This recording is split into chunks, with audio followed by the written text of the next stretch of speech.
sentuh pasal mantan ahli parlimen Mesing lah, walaupun sudah ada laporan polis yang dibuat oleh Rafizi Ramli yang mengatakan bahawa kapal ni ada kaitan dengan syarikat yang dimiliki oleh isteri kedua kepada ahli parlimen Mesing sebelum ni.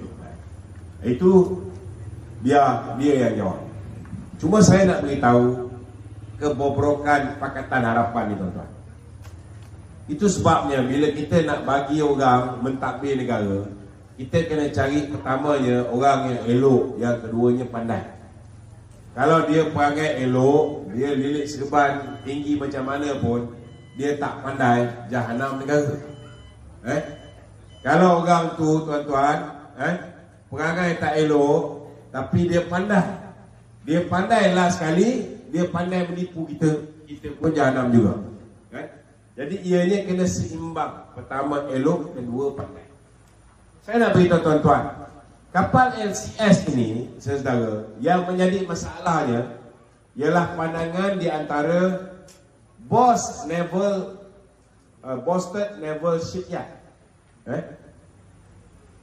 Bos kepada syarikat Boston Naval Shipyard. Dia ni Laksamana Angkatan Tentera dulu. Okey. Sebelum Laksamana yang baru mengambil alih sebagai Panglima Angkatan Tentera, dialah Panglima Angkatan Tentera. Dia ada kepakaran bab marine ni. Memang kepakaran ni. Tetapi pada ketika nak beli kapal 6 biji ni, tuan-tuan, nak buat kapal 6 biji ni, pada ketika itu, saudara, Panglima Angkatan Tentera yang sedia ada berbeza pandangan dengan bos lama dia. Panglima yang baru ni, yang kita pelik, Panglima yang baru tu, dia nak supaya digunakan satu teknologi yang dah wujud daripada tahun 1970-an. Kalau saya Menteri Pertahanan pun, apa barang saya nak buat kapal baru, kapal perang, saya nak pakai teknologi tahun 70-an, dah lapuk. Betul tak betul? Itulah pandangan sama seperti apa yang dilontarkan oleh bekas Panglima TLDF yang sudah menjaga Boston Naval Shipyard. Jadi ini pun menyebabkan ada perbalahan. Tetapi saudara, fitnah mereka ni mengatakan kita dah belanja 6 bilion ringgit, 6,000 juta ringgit, tapi satu kapal pun tak ada. Sebab kapal ni semua halimunan. Faham tak halimunan? Halimunan maknanya kapal tu ada tapi tak boleh dinampak oleh mata kasar. Dia nak menganjing kita lah sebenar cerita. Saya nak beritahu tuan-tuan, sebab apa tak ada satu kapal pun siap walaupun dah belanja 6 biji, 6 bilion. Kos nak siapkan 6 biji kapal ini 9 bilion. Tapi kalau buat kapal ni, buat sebiji, siap, buat lagi sebiji, siap, buat lagi sebiji, siap, sampai 6 biji, tak bolehlah dapat 9 bilion. Kenapa dia boleh dapat murah 9 bilion kos dia? Sebab kita beli barang secara pukal. Kita beli barang serentak, kita banner serentak.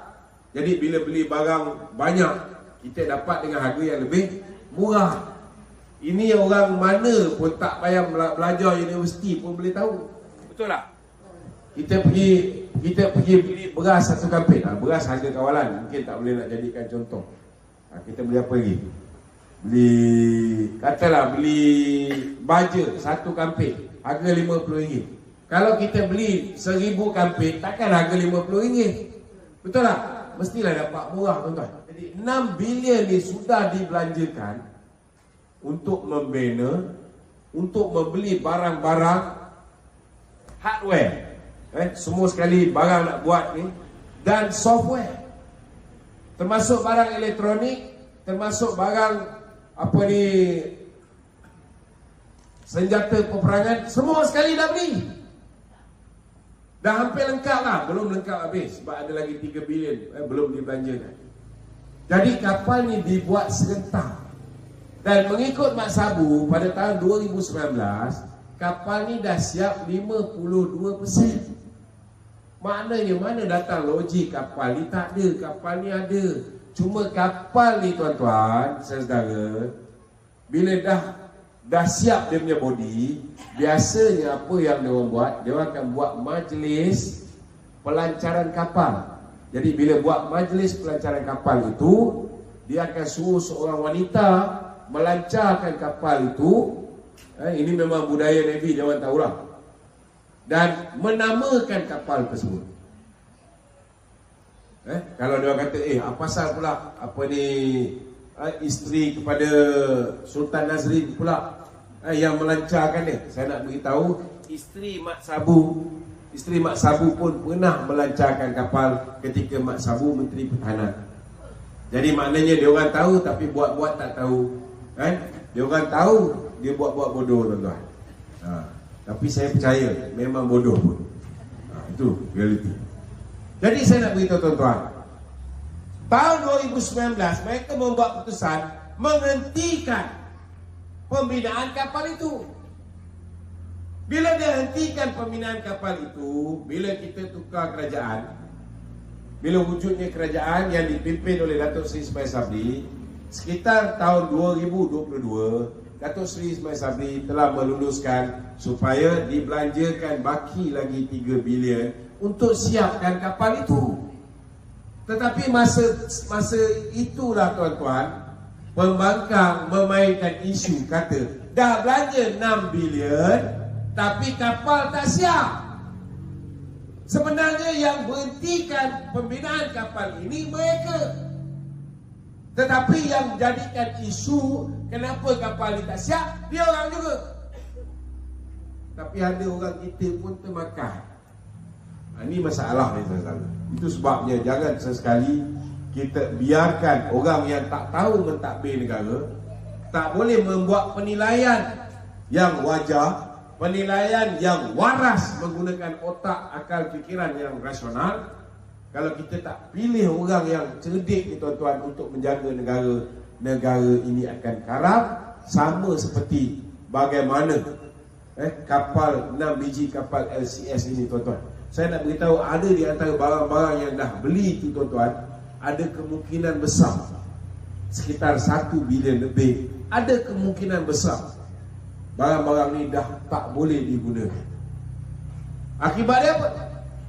Akibat daripada pemberhentian. Dan bila diberhentikan ni saudara, harga barang dulu dengan harga barang sekarang sama tak sama? Tak sama. Sebab dulu Datuk Seri Najib bila dia jadi Perdana Menteri, ekonomi bagus, mata wang telah dikukuhkan, walaupun pernah jatuh 2014, pernah jatuh lagi 2016. Datuk Najib kukuhkan balik bila serah pada Mahathir. $1 US dollar bersamaan dengan RM3.85. Hari ini $1 US dollar bersamaan RM4.70. Kalau dah buat kapal perang ni tuan-tuan, dah tentu kita beli barang daripada luar negara. Betul tak betul? Kalau dulu nak siapkan, nak komplitkan, kita perlu lagi 3 bilion. Lepas ni nak komplitkan 5 bilion belum tentu cukup. Ini sebab ada kerajaan pekak bernama Pakatan Harapan. Tuan-tuan, dia tak faham. Ini kena jelaskan kepada kawan-kawan.